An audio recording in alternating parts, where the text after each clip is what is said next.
Aujourd'hui, on va parler de la fameuse série Emily in Paris. J'ai bien évidemment regardé les 3 saisons.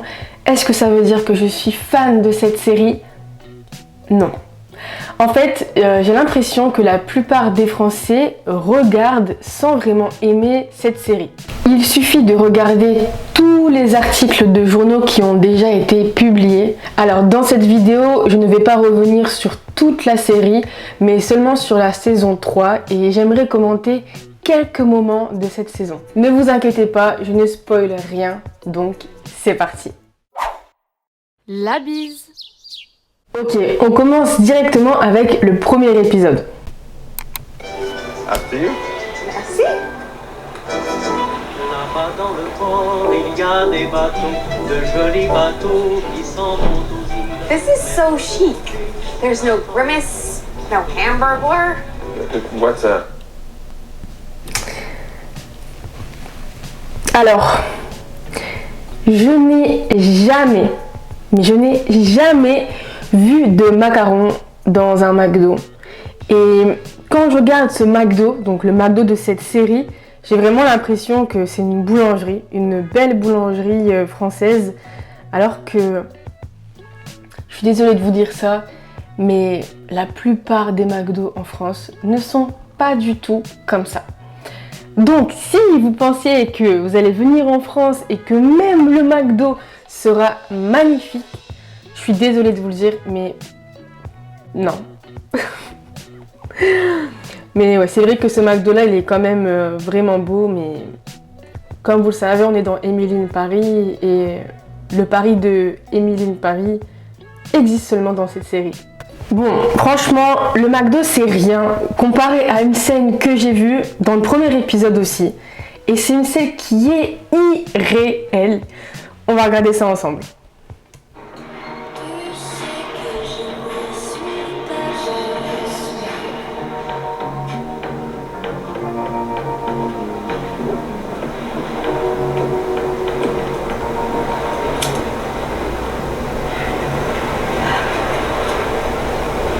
Are you all right? What? Yeah. Est-ce que vous avez remarqué quelque chose? Genre juste dans cette scène. On est à Paris, c'est le soir, on est carrément dans la Tour Eiffel. Et ma question est, où sont les touristes? Où sont les touristes? J'ai été là-bas il y a 1 mois pour l'anniversaire de ma mère. Et il y avait beaucoup de touristes. Donc à ce moment-là de cette série, ils vont avoir une petite conversation business. Et franchement, je m'imagine vraiment mal avoir une conversation dans la Tour Eiffel. Parce qu'il y a tellement de touristes. C'est déjà compliqué de circuler. Alors avoir une conversation business avec d'autres personnes, c'est impossible. C'est juste impossible. Quand j'ai été dans la Tour Eiffel, toutes les 2 minutes, il y a un touriste qui vient te demander pour le prendre en photo. Tu peux juste pas circuler, vraiment c'est n'importe quoi. C'est super beau, franchement c'est super beau. J'ai adoré aller dans la Tour Eiffel, mais cette scène est juste irréelle. Parce qu'il y a toujours des touristes, Donc encore une fois, le Paris d'Emily in Paris existe seulement dans Emily in Paris. Ah, et j'ai failli oublier le fameux moment où Sylvie fume.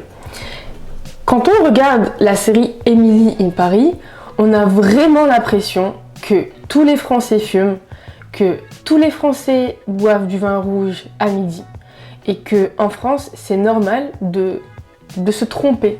On trompe tout le monde, c'est la fête. Et j'aimerais dire quelque chose. C'est faux. C'est faux.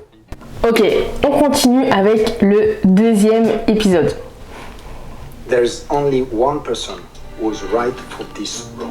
And that is Sylvie. I'm sorry, what? Sylvie has all the relationships.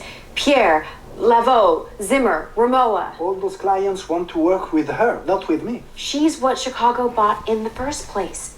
The only one who can replace Sylvie is Sylvie. Okay, this is an ambush. We're hurting, you're hurting. Sylvie's pride is damaged.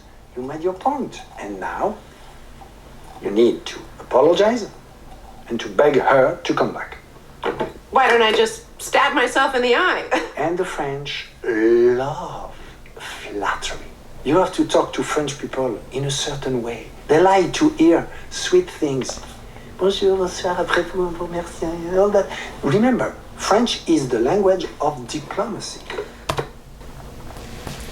Oui, oui, oui. Il a trop raison. C'est exactement ça. Et vous savez que je voyage souvent, j'ai vécu dans plusieurs pays. Et à chaque fois que je reviens en France, c'est vraiment le sentiment que j'ai, c'est que les Français adorent la flatterie. Les Français adorent la flatterie et la politesse. Donc tous les mots comme merci, au revoir, après vous, excusez-moi, c'est moi, s'il vous plaît, etc., etc. Vous devez les connaître. C'est impératif si vous voulez avoir une bonne relation avec les Français. Donc je suis contente parce que quand même dans cette saison, il y a des choses vraies. Et on continue avec l'épisode 4. Canard. Connard. Canard. That's literally what I just said. What is the difference? Well, one's a stuffed duck, the other one's an asshole. Oh, I thought you were taking French classes. I am. And if there's any expressions you use at the airport on the menu, I'm your girl. Connard et canard. Canard, connard, connard, canard. Ce sont des mots différents et qui ont vraiment un sens différent. Donc c'est pour ça qu'il faut m'écouter quand je vous dis que la phonétique en français, c'est très très important. Ça va vous permettre de ne pas vous retrouver dans des situations comme ça, comme Émilie. Parce que vraiment, connard et canard, ça n'a rien à voir. D'ailleurs, j'ai même fait un réel sur ça sur ma page Instagram que vous pouvez aller voir.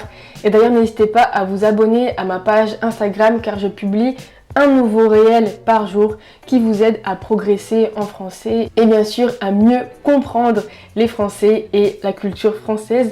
Donc, n'hésitez pas à vous abonner. Good at that. Et voilà. Merci. De rien. Merci. Enjoy. Merci beaucoup. Santé. Santé. To Emily's unemployment. Ooh, this is delicious. What is it? Is it Kir Royal? Say it to me. Kir Royal. Perfect. Ah, Kir Royal. It's crème de cassis topped with champagne. The perfect drink to sip and do nothing as the Ferris wheel. Franchement, cette boisson, elle est super bonne. J'ai goûté ça pour la première fois cet été en Normandie et j'ai adoré. C'est vraiment trop bon. Donc là, comme il vient de le dire, c'est du champagne avec de la crème de cassis. On appelle ça le Kir Royal. Sinon, vous pouvez aussi trouver seulement du Kir. Donc pas du Kir Royal, mais du Kir. Et dans ce cas-là, ça sera du vin blanc avec de la crème de cassis. Je vous recommande bien sûr de goûter cette boisson si vous allez en France. Et bien sûr, le Kir Royal, c'est une boisson française qui vient d'une petite ville de l'Est de la France, Dijon. Ok, on va continuer avec l'épisode 5. Je vais vous dévoiler combien Sylvie veut payer Émilie dans cet épisode. No, I have to write a letter arguing why you're so exceptional no French person could do your job. Well, Don't say your Instagram account. That would be more likely to get you deported. So, till your visa's approved, you'll make a low-based salary and you'll have to earn the rest in commissions. you're paying me like a car salesperson? No, I'm paying you like an American without a work visa. Ok, donc là, Sylvie propose un SMIC à Émilie. Un SMIC. Donc pareil, c'est un mot très important, le SMIC. Donc, qu'est-ce que c'est? Le SMIC, c'est le salaire minimum pour une personne qui travaille 35 heures par semaine en France. Et en 2023, le SMIC net est de 1353 € par mois. Donc c'est ce que Sylvie propose à Émilie, en plus des commissions. Donc j'espère que Émilie aura beaucoup de commissions parce que 1353 € net par mois à Paris, c'est vraiment peu. Vous savez que la vie à Paris est très chère et ça, ce n'est pas un cliché. Bon, on va continuer avec l'épisode 7 et ça va être un très très gros clichés. Tes plats étaient délicieux. Genre j'en avais l'eau à la bouche. Merci. C'est gentil. Bah si tu me connaissais un peu mieux, tu saurais que je suis pas si gentille que ça.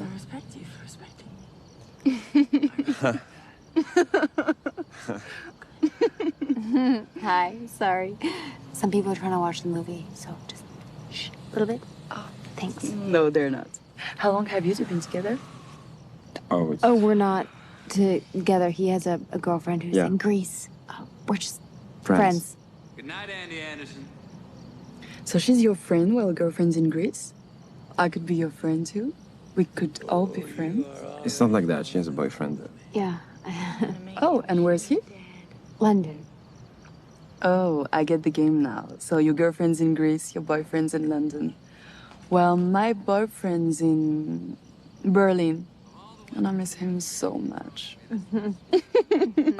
This is fun. You two are fun. Okay. Emily, should we... Oh, That- yeah, we should go. That thing, I've already seen this movie like 1,000 times, and they end up Classic. together in the end. It's cliche, So but good. it's So good. great. Love. Enjoy it. Thank you for everything. So sweet. And we're gonna go. Have fun. Ok, donc proposer un plan A3 comme ça au cinéma, ça ne se fait pas. Tout simplement, ça ne se fait pas. Donc, j'espère que quand vous avez vu cette scène, vous ne vous êtes pas dit que c'est normal de faire ça en France. Non, ce n'est pas normal. J'ai bien compris que Netflix essaie de faire passer les Français un peu pour des gens faciles et un peu libres, etc. Mais on se calme. On se calme.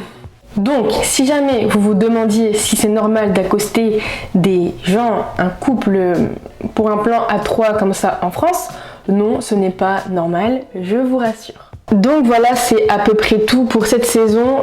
Franchement, comparé aux 2 autres saisons, j'ai bien aimé cette saison-là, tout simplement parce que j'ai trouvé qu'il y avait carrément moins de clichés que dans les 2 premières saisons. Il y en a, comme vous l'avez vu, mais il y en a carrément moins. Donc ça fait super plaisir. Et si vous voulez en savoir plus sur les Français, la culture française et la langue française, abonnez-vous tout simplement à ma chaîne. Si vous avez aimé cette vidéo, n'hésitez pas à mettre un j'aime et dites-moi en commentaire ce que vous avez pensé de la saison 3 d'Emily in Paris. Et on se dit à bientôt, la bise!